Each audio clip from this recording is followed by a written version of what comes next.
So guys, I hope you are doing well. I am Veer, welcome to स्टेल और family. तो कैसे हो मेरे दोस्तों? मैं आशा करता हूँ शानदार तरीके से आप लोग अपनी लाइफ को एंजॉय कर रहे हो, अपनी सेहत, फैमिली और पढ़ाई का ध्यान काफी अच्छे से रख रहे हो। आज है 19 नवंबर और आज ही के दिन गुरु नानक देव जी की जयंती सेलिब्रेट की जाती है। तो आप लोगों से क्वेश्चन है यहाँ पर, ये देखता हूँ कौन कौन इस क्वेश्चन का आंसर दे पाएगा कि गुरु नानक देव जी जो थे वो कौन से नंबर के गुरु थे, अगर बात करें तो आप लोगों से। ठीक है, टोटल कितने गुरु हैं ये भी बताइएगा, क्योंकि अभी 2-3 दिन पहले ही मैंने आप लोगों से ये सारी बातें डिस्कस की थी। तो अच्छे से फेस्टिवल को सेलिब्रेट कीजिएगा, यही एक मौका होता है एक दूसरे के साथ में मिलने का, एक दूसरे के साथ में अपने मानिए कहते हैं एक रिलीजन कल्चर को एक दूसरे के साथ में इंगेज करने का।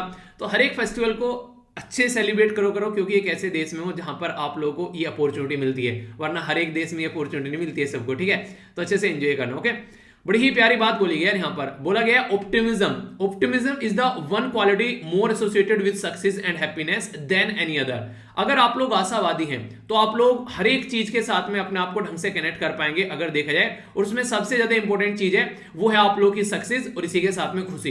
यानी कि आप लोग लाइफ में सक्सेस होंगे और आप लोग खुश रहेंगे, ये अगर आप लोग आशावादी इंसान है। जो निराशावादी इंसान होते हैं ना, उनको जरा सी देश में जरा सी कोई प्रॉब्लम सामने आई वो एकदम हथियार टेक देते हैं। उनको ये लगता है पता नहीं यार जिंदगी में क्या हो गया है, जरा सा कुछ हुआ नहीं, इवन उनका बिल्ली भी रास्ता काट देना उनको ये लगता है कि डायनासोर आ गया सामने, पता नहीं क्या हो गया। ठीक है, अबे बिल्ली अपने रास्ते को जा रही है, आप अपने रास्ते को निकल जाओ, क्या फालतू में टेंशन लेनी है। पर लेकिन ऐसा नहीं होता है। तो इसलिए हमेशा जिंदगी में अपने आप को एक आशावादी इंसान रखें, चाहे कुछ भी क्यों ना हो जाए, सब कुछ बर्बाद हो जाए जिंदगी में, उस टाइम पर भी अपने अंदर एक ऑप्टिमिज्म रखिए कि हाँ यहाँ से भी कुछ अच्छा निकल कर आएगा।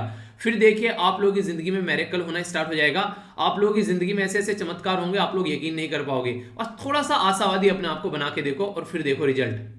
डिस्कशन काफी प्यारा और काफी इंपॉर्टेंट रहने वाला है, 2 पार्ट में ये डिवाइड होगा। स्टार्टिंग में एडिटोरियल डिस्कस करेंगे और उसके बाद में न्यूज एनालिसिस। तो काफी इंटरेस्टिंग रहेगा। जो कल क्वेश्चन आप लोगों से पूछे गए थे उनके आंसर भी दूंगा और कुछ और क्वेश्चन पूछूंगा।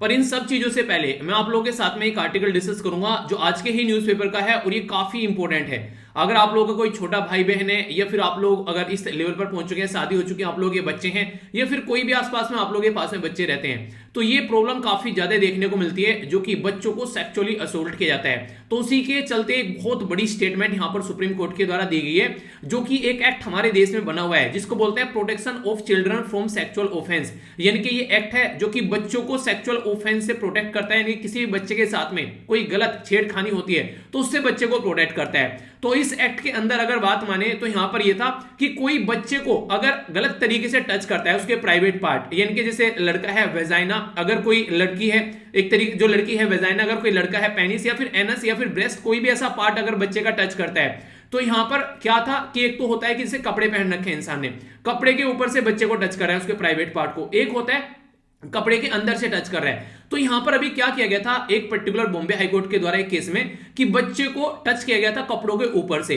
तो ये बोला गया कि बच्चे को कपड़े के ऊपर से टच किया गया था, तो इसलिए उस पर्टिकुलर पर्सन को छोड़ दिया गया था कि हाँ उसने बच्चे को कपड़े के ऊपर से टच किया है, इसने बच्चे को एक तरीके से कपड़ों के अंदर से टच नहीं किया उसके प्राइवेट पार्ट को। तो ये ऐसा केस बन गया कि सुप्रीम कोर्ट में पहुंचा, तो सुप्रीम कोर्ट ने ये बोला कि आप लोग ऐसा नहीं कर सकते इस एक्ट के तहत, कि आप लोग अगर कोई बच्चे को बिल्कुल एक नहीं कि कपड़े उतार कर ही टच करे तो वही सेक्सुअल उसकी कैटेगरी में आएगा।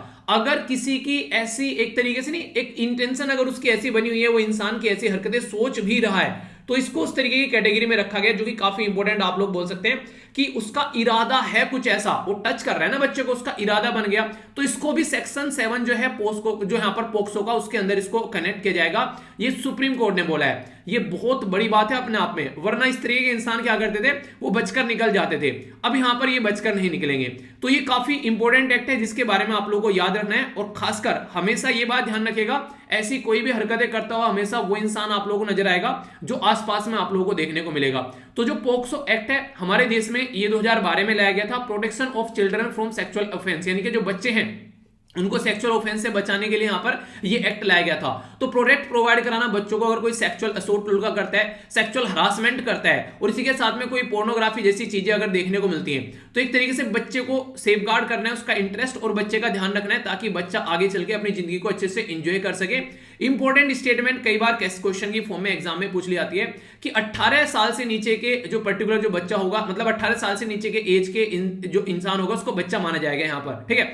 तो ये यहाँ पर बच्चे को हर एक लेवल पर, हर एक स्टेज पर बेसिकली वेलफेयर की बात करते हैं। देखिए जब कोई एक तरीके से बच्चा होता है ना, अगर उसके साथ में कुछ ऐसी घटनाएं घट जाएं जो कि उसने कभी एक्सपेक्ट नहीं की थी, कुछ उल्टी सीधी हरकतें हो जाएं, तो पूरी जिंदगी उसके माइंड पर उसका इंपैक्ट आप लोगों को देखने को मिलेगा। अगर ये चीजें हम लोग बचा पाते हैं तो फिर बच्चा जो है वो अपने आप को संभाल पाता है, वरना आप लोगों को देखने को मिलता है कि पूरी जिंदगी वो अपने आप को एक तरीके से अपनी ही नजरों में एक गिरा हुआ सा महसूस करने लगता है अगर बच्चे के साथ में कोई ऐसी हरकतें देखने को मिलती है। बहुत सारे मेल आते हैं यार, कई सारे बच्चों के ऐसे मेल आते हैं कि उनके साथ में ऐसी ऐसी हरकतें हुई हैं, ठीक है। आप लोगों से बहुत सारी चीजें शेयर नहीं कर पाता हूं क्योंकि कुछ ऐसी चीजें होती हैं कि जो नहीं शेयर करने लायक है, पर लेकिन सुनने के बाद में अंदर से ना दिमाग एक खराब हो जाता है बहुत ज्यादा। तो फिजिकल अगर कोई बात करे, किसी को इमोशनली या फिर इंटेलेक्चुअल यानी कि बौद्धिक या फिर सोशल सामाजिक, तो ये सारा विकास बच्चे का जरूरी है, तभी एक बच्चा जो है वो एक ऐसी पोजीशन में आएगा कि हम लोग बोलते हैं ना देश की नींव जो है बच्चों के कंधों पर है, तो यहां से निकल कर आएगी जब बच्चों को हम लोग सही तरीके से लेकर चलेंगे।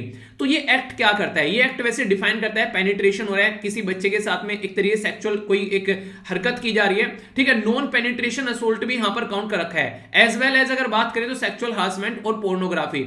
तो यहां पर कोर्ट के द्वारा इसी मुद्दे को ध्यान में रख के बोला गया कि यानी कि बच्चों को आप लोग बेसिकली कपड़ों के ऊपर से टच करते रहो, कुछ भी करते रहो उनको, तो यहां पर ये सेक्सुअल असोल्ट की कैटेगरी में नहीं आएगा, ये सेक्सुअल असोल्ट की कैटेगरी में आएगा।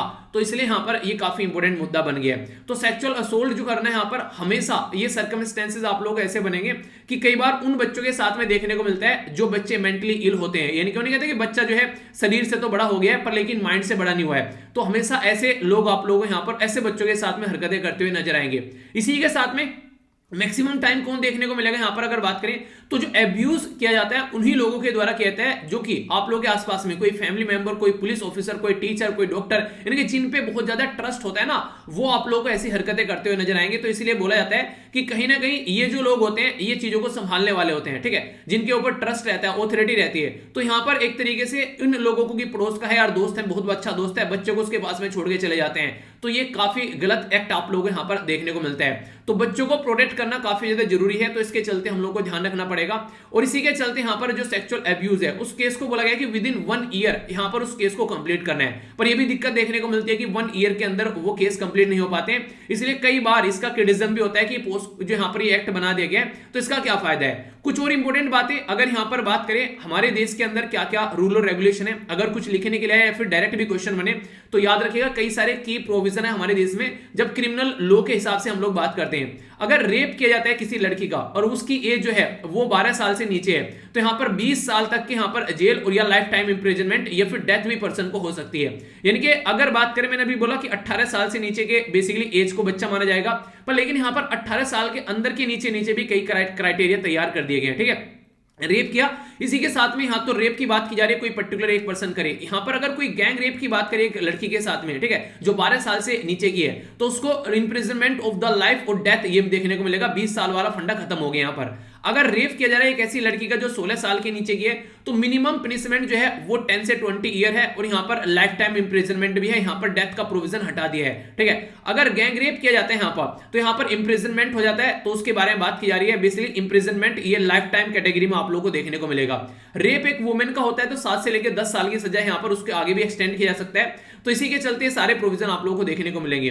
ये मुझे जो चीज देखने को मिली ये एक अलग पैटर्न में यहां पर नजर आई, जो भी पैटर्न इनके द्वारा रखा गया है। अगर किसी का रेप हो रहा है, अगर किसी के साथ में कोई ऐसी हरकतें हो रही है, कोई सिंगल रेप कर रहा है या फिर गैंग रेप हो रहा है, तो रेप को रेप की कैटेगरी में रखते हुए अलग अलग कैटेगराइज कर देना, मतलब मुझे पर्सनली, मैं अपनी बात बता रहा हूं, हो सकता है आप लोग मेरी बात से सहमत ना हो, मुझे पर्सनली ये कई बार मैंने पढ़ाया आप लोगों को, पर लेकिन अच्छा नहीं लगता है यार। किसी का रेप हो रहा है, चाहे एक पर्सन कर रहा है, चाहे यहां पर एक गैंग रेप हो रहा है, उस इंसान को सजा जो होनी चाहिए वो कड़ी से कड़ी सजा मिलनी चाहिए। उसके लिए प्रोविजन इस तरीके का होना चाहिए कि ये हरकत कर दी तो यहां पर ये सजा है, ठीक है। ऐसा नहीं कि यहां पर 12 साल की लड़की का रेप करेगा तो अलग बात है, 16 की का करेगा तो अलग बात है, या फिर एक वुमेन का करेगा तो अलग बात है।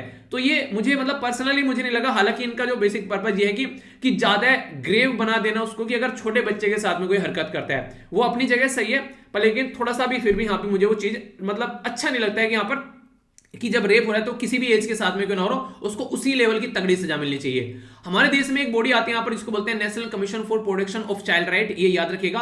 ये बॉडी है जो कि बच्चों के चाइल्ड के हक के बारे में बात करती है। 2007 में यहाँ पर ये बनाया गया, एक एक्ट आया था 2005 में जिसके हिसाब से इसको बनाया गया। तो ये जो मिनिस्ट्री है ये इंपॉर्टेंट है, क्वेश्चन बन जाता है कई बार, ministry of women and child development के अंदर यहाँ पर ये आती है। इसी के साथ में यहाँ पर अगर बात करें जो कमिश्नर है यहाँ पर ये पर्टिकुलर, तो ये क्या करता है, ऑल द लॉ जो भी हमारे देश में रूल और रेगुलेशन है, पुलिस या प्रोग्राम जो भी यहाँ पर एडमिनिस्ट्रेटिव मैकेनिज्म है, ठीक है, उसके अनुरूप यहाँ पर बच्चों के हक के बारे में बात करता है। और इसी के साथ में हमारे संविधान के हिसाब से बच्चों के जो हक है और यूएन के हिसाब से जो बच्चों के राइट हैं, दोनों को किस तरीके से इंप्लीमेंट करना है वो काफी इंपॉर्टेंट है। याद रखिएगा हमारे संविधान में जब आप लोग जाएंगे पार्ट 3 के अंदर में, तो फंडामेंटल राइट है आर्टिकल 12 से लेकर आर्टिकल 35 तक का, उसके अंदर आर्टिकल 24 जो है वो काफी हद तक यहाँ पर बच्चों के प्रोटेक्शन के बारे में बात करता है, child labour and all these things, ठीक है। तो ये भी एक इंपॉर्टेंट जो एक्ट जो इंपॉर्टेंट फैक्ट है ये याद रखिएगा। और बाकी यूएन के बहुत सारे प्रोविजन है कि बच्चों को कैसे आप लोगों को एक अच्छा बचपन देना है, तभी बच्चे जो है वो सही तरीके से अपनी लाइफ को एंजॉय कर पाएंगे। यहां पर इसी में ये भी इंक्वायरी इसकी भी करता है, जो याद रखें कई बार क्वेश्चन बन जाता है। आप लोगों को पता होगा हमारी कंट्री में 86th कॉन्स्टिट्यूशन अमेंडमेंट संविधान में संशोधन किया गया था, और ये संशोधन कब किया गया था, ये 2002 में किया गया था। यही वो संशोधन था जब हमारे देश में बच्चों के लिए कंपलसरी एजुकेशन बनाई गई 6 से लेकर 14 साल के लिए, फंडामेंटल राइट। तो 86वां कॉन्स्टिट्यूशन अमेंडमेंट किया गया था। फिर आगे इसको एक्ट के तौर पर लाया गया 2009 में, जिसको हम लोगों ने राइट टू एजुकेशन बनाया। तो 2009 में राइट टू एजुकेशन जब आ गया, इसके बेस पर हम लोग अब आज के डेट में राइट टू एजुकेशन अपने देश में इंप्लीमेंट करते हैं। याद रखिएगा संविधान के अंदर जब आप लोग जाते हैं 7वें शेड्यूल के अंदर 3 लिस्ट है, सेंट्रल लिस्ट, स्टेट लिस्ट और कॉन्करेंट लिस्ट। तो यहां पर कॉन्करेंट लिस्ट के अंदर आता है एजुकेशन, इसलिए सेंट्रल और स्टेट जो है वो दोनों इसके ऊपर लॉ बना सकते हैं। तो एक तो ये जो national commission for protection of the child right, तो यहां पर बच्चों के राइट के बारे में बात की जा रही है, तो यहां पर भी ये मुद्दा आ जाता है। आप लोग बोलेंगे पढ़ा क्या रहे थे, ये इतना डिटेल में क्यों पढ़ा दिया? इतना डिटेल में इसलिए पढ़ा दिया, ये कई बार ये क्वेश्चन पूछे जा चुके हैं, यानी कि ऐसी ऐसी जगह एग्जामिनर की लार टपक जाती है जहां पर थोड़ा सा बच्चों को कंफ्यूजन में डाला जा सकता है, ठीक है। तो ये क्वेश्चन लार टपकने वाला क्वेश्चन था, तो इसलिए मुझे लगा इसको ढंग से आप लोगों को बता देता हूं, ठीक है। तो इसको याद रखिएगा। और protection of the child from the sexual offence, ये सारी चीजें इसको तो ये मॉनिटर करता ही है। तो अब क्या करना है आप लोगों को, बच्चे का ध्यान रखना है। बेसिकली आज की डेट में बहुत सारे प्रोग्राम चलाए जाते हैं, हम आप लोगों ने देखा होगा सत्यमेव जयते में प्रोग्राम चलाया गया था, बेसिकली जो उसमें आमिर खान जी के द्वारा वो सारी बातें बताई गई थी। ये रियलिटी में फैक्ट है यार, बच्चे जो होते हैं उनको बचपन में ही अगर ये हरकतें देखने मिल जाए तो बहुत बड़ा कंडीशन खराब हो जाती है। तो क्वेश्चन तो हुई है यहाँ पर, ये एग्जाम तो अपनी जगह है, वो तो आते जाते रहते हैं, पर लेकिन लाइफ उससे ऊपर है, ठीक है। तो इसलिए इसका जरूर ध्यान रखिएगा, ओके। तो ये था यहाँ पर पूरा आर्टिकल, आई होप कि आप लोगों के माइंड में क्लैरिटी हो गई होगी। एक आगे बढ़ता हूं, यहाँ पर आज का कार्टून है, यहाँ पर ये भी काफी इंटरेस्टिंग लगा मुझे। 40 से 50 शब्द में लिखने की कोशिश कीजिएगा अगर आप लोग एनडीए, सीडीएस या फिर किसी भी ऐसे एग्जाम की तैयारी कर रहे हैं जहां पर पिक्चर परसेप्शन टेस्ट पूछा जाता है, तो वहां पर आप लोगों से क्वेश्चन बन सकता है। जब भी हम लोग देश में बात करते हैं, बहुत सारे केस पेंडिंग पड़े हुए हैं, तो आप लोगों ने कई बार एक स्टेटमेंट सुनी होगी कि justice is delay like justice is deny, यानी कि अगर जस्टिस डिले हो जाता है तो जस्टिस डिनाई हो जाता है, ऐसा माना जाता है। मतलब क्या इसका मतलब यह है, एक इंसान ने कोई हरकतें की है आज, ठीक है, आज है 2021 में हम लोग बैठे हैं और उसको सजा मिल रही है जाकर 2041 में, ठीक है। पता चला उससे पहले उसकी डेथ भी हो जाए, तो ये कोई जस्टिस नहीं हुआ, उसको उसी साल के अंदर अंदर सजा मिलनी चाहिए, लगभग 1 साल के अंदर अंदर, तो वो होगा जस्टिस। तो यहाँ पर एक काफी स्टेटमेंट यहाँ पर जो काफी कंट्रोवर्सी बन गई, यहाँ पर बोला गया कि यहाँ पर speedy justice note erudite lawyers ने कहा चीफ जस्टिस ऑफ इंडिया को। ये यहाँ पर एरुडाइट क्या होता है, यानी कि वैज्ञानिक नहीं है, यानी कि जो जल्दी जस्टिस मिल जाता है वो वैज्ञानिक नहीं है। ऐसी बातें यहाँ पर लॉयर्स के द्वारा बोली जा रही है, ठीक है। तो ये काफी एक अजीब सी स्टेटमेंट लगी मुझे पर्सनली सुनने में, तो कैसी कैसी बातें कई बार लोग बोल के चले जाते हैं। चलिए जो भी है, इस पिक्चर से आप लोग क्या समझते हैं, इसको 40 से 50 शब्दों में लिखने की कोशिश कीजिएगा। कई सारे बच्चे काफी अच्छे से ये चीजें एक्सप्लेन करते हैं, तो आप लोग भी देखिएगा, लिखने की प्रैक्टिस कीजिए, तभी लिखना आएगा, कोई माँ के पेट से सीख के नहीं आता है। तो आराम आराम से इंप्लीमेंट कीजिए, बहुत सारी चीजें आप लोग भी अच्छे से इंप्लीमेंट करने लगेंगे, ठीक है। तो कोई बात नहीं है, तो इनको अच्छे से देखिएगा, ओके। आइए अब फिर यहाँ पर नजर डालते हैं कौन कौन से एडिटोरियल हम लोग को कवर करने हैं। काफी इंपोर्टेंट और काफी प्यारे एडिटोरियल हैं, कई सारी बातें आप लोगों को यहाँ पर जानने को मिलने वाली है। तो देखिए हर तरीके से आप लोगों को बता के चलूंगा, चाहे उससे प्रीलिम्स से क्वेश्चन बने, मेंस में या फिर इंटरव्यू में, तो इस तरीके से एडिटोरियल हम लोग देखेंगे, ठीक है। अभी यहाँ पर बात करें अगर पहले आर्टिकल के बारे में, तो सेंट्रल गवर्नमेंट के द्वारा स्टेट की हेल्प की जा रही है, स्टेट को कॉम्पनसेट किया जा रहा है। अभी रिसेंटली जो यहाँ पर कोविड-19 के चलते हरकत देखने को मिली, उसके चलते, तो इंपॉर्टेंट आर्टिकल है, इसके बारे में यहाँ पर जानेंगे। ग्लासगो के अंदर जो अभी मीटिंग हुई थी, कॉन्फ्रेंस ऑफ पार्टी, कई बार मैं डिस्कस कर चुका हूँ, फिर से एक ओवरव्यू आप लोगों को दे दूंगा, कुछ पॉइंट्स है जिनका रिविजन आप लोगों को हो जाएगा और लंबे समय तक आप लोगों को याद रखने में भी हेल्प मिलेगी, ठीक है। तो इसके बारे में भी हम लोग समझेंगे। नेक्स्ट यहाँ पर जो बात की जा रही है, ये वाला जो आर्टिकल आप लोगों को देखने को मिलेगा, ये नॉर्मली तमिलनाडु के बारे में बात की जा रही है। तमिलनाडु के अंदर अभी रिसेंटली आप लोगों को कुछ चीजें देखने को मिलेगी। देखिए क्या होता है, अगर कोई आर्टिकल आ रखा है ना, अगर आप लोगों को लग रहा है कि ये स्टेट का आर्टिकल है, तो उसमें से वो पॉइंट आप लोग देख लो जो आप लोगों को लगता है कि हाँ अपने काम आ सकते हैं। ठीक है, ऐसा नहीं कि उसके अंदर घुस जाओ, बिल्कुल स्टेट के आर्टिकल के अंदर छोटी छोटी बातें बता रखी हैं, तो उसको आप लोग कहीं ना कहीं स्किप कर सकते हो। कुछ इंपॉर्टेंट एक दो पॉइंट होते हैं उनको आप लोग ले सकते हो। जैसे तमिलनाडु के अंदर क्या किया जा रहा है, यहाँ पर ये रीसेटलमेंट एंड रिहेबिलिटेशन पॉलिसी लाई गई है। रीसेटलमेंट एंड रिहेबिलिटेशन का मतलब क्या होता है, एक पर्टिकुलर एरिया है उसमें मान लीजिए बांध बनाया जा रहा है। ठीक है, तो जब उसमें बांध बनाया जा रहा है तो वहां से लोगों को हटाकर किसी दूसरे एरिया में ले जाकर उनको छोड़ा जाएगा ताकि वहां पर बांध बनाया जा सके। तो अगर ऐसा कुछ किया जाता है, एक पर्टिकुलर एरिया से लोगों को दूसरे एरिया में लाया जाता है, तो उनको वहां से हटा के एक तरीके से रीसेटल कर रहे हैं। ठीक है, रिहेबिलेट कर रहे हैं उनको। तो इसके चलते कई बार क्या दिक्कतें देखने को मिलती है, एक इंसान जहां रहता है वहां पर वो अपनी लाइफ को बहुत बेटर तरीके से एंजॉय कर रहा होता है, पर लेकिन जहां पर दूसरी जगह उसको ले जाकर हम लोग छोड़ देते हैं, वो ऐसी लाइफ वहां पर एंजॉय नहीं कर पाता है। तो इसके चलते यहां पर क्या होता है, बस एक खाना पूर्ति की जाती है कि यहां से हटा के बस इसको हटाना है, वो एक मुद्दा रहता है। और कई बार ऐसी हरकतें यहां पर जो कई एडमिनिस्ट्रेशन जो है वो करते हुए नजर आते हैं, तो ये गलत बात है। कई सारे ऐसे प्रोजेक्ट हैं आज की डेट में भी जो 10-10, 20-20 साल पुराने हो चुके हैं, लोग प्रोटेस्ट कर रहे हैं कि उनको कॉम्पनसेशन मिले, कि हाँ उनको बोला गया था कॉम्पनसेशन मिलेगा, तो आज तक वो नहीं मिला। उनको रहने के लिए जगह भी प्रॉपर वे में नहीं मिल पाती है, और फिर आगे चलकर ये अलग मुद्दा बन जाता है कि यहाँ पर ह्यूमन राइट का हनन हो रहा है, ये चल क्या रहा है। ठीक है, तो ये कई सारे ऐसे इश्यूज होते हैं जो कि लंबे समय तक चलते रहते हैं। फिर नेशनल ह्यूमन राइट कमीशन जो होता है वो पिक्चर में आता है, वो इनके बारे में बात करता है कि यार इनका सोल्यूशन निकालो, पर लेकिन ये जो है सालों साल मुद्दे चलते रहते हैं। गवर्नमेंट यानी कि सरकारें बदल जाती हैं, पर लेकिन ये मुद्दे नहीं बदलते माय लॉर्ड। ठीक है, तारीख पे तारीख चलती रहती है। तो ये सिचुएशन आप लोग ऐसी देखने को मिलेगी। तो ऐसे यहाँ पर है कि अगर कोई पॉलिसी लाई जा रही है तो उसको प्रॉपर वे में इंप्लीमेंट करके चला जाए, तो कुछ ऐसे मुद्दे हैं। ठीक है, तो ज्यादा नहीं आप लोग इग्नोर कर सकते हैं, ऐसी कोई इशू नहीं है इस आर्टिकल के अंदर में। ओके, यहां पर जो ये साइड वाला आर्टिकल है, यहाँ पर ये यूएसए और चाइना के रिलेशन के बारे में, तो पूरा आर्टिकल यूएसए और चाइना के बारे में लिखा गया है। पर मैं आप लोगों को इसके वो पॉइंट तो बताऊंगा जिसकी वजह से यूएसए और चाइना के बीच में कॉन्फ्लिक्ट है, पर लेकिन वो भी बताऊंगा कि हम लोग उससे क्या फायदा उठा सकते हैं। ठीक है, यानी कि इंडिया क्या फायदा उठा सकता है अगर चाइना और यूएसए आपस में लड़ते हैं। तो इस तरीके से आर्टिकल को हम लोग यहाँ पर देखेंगे।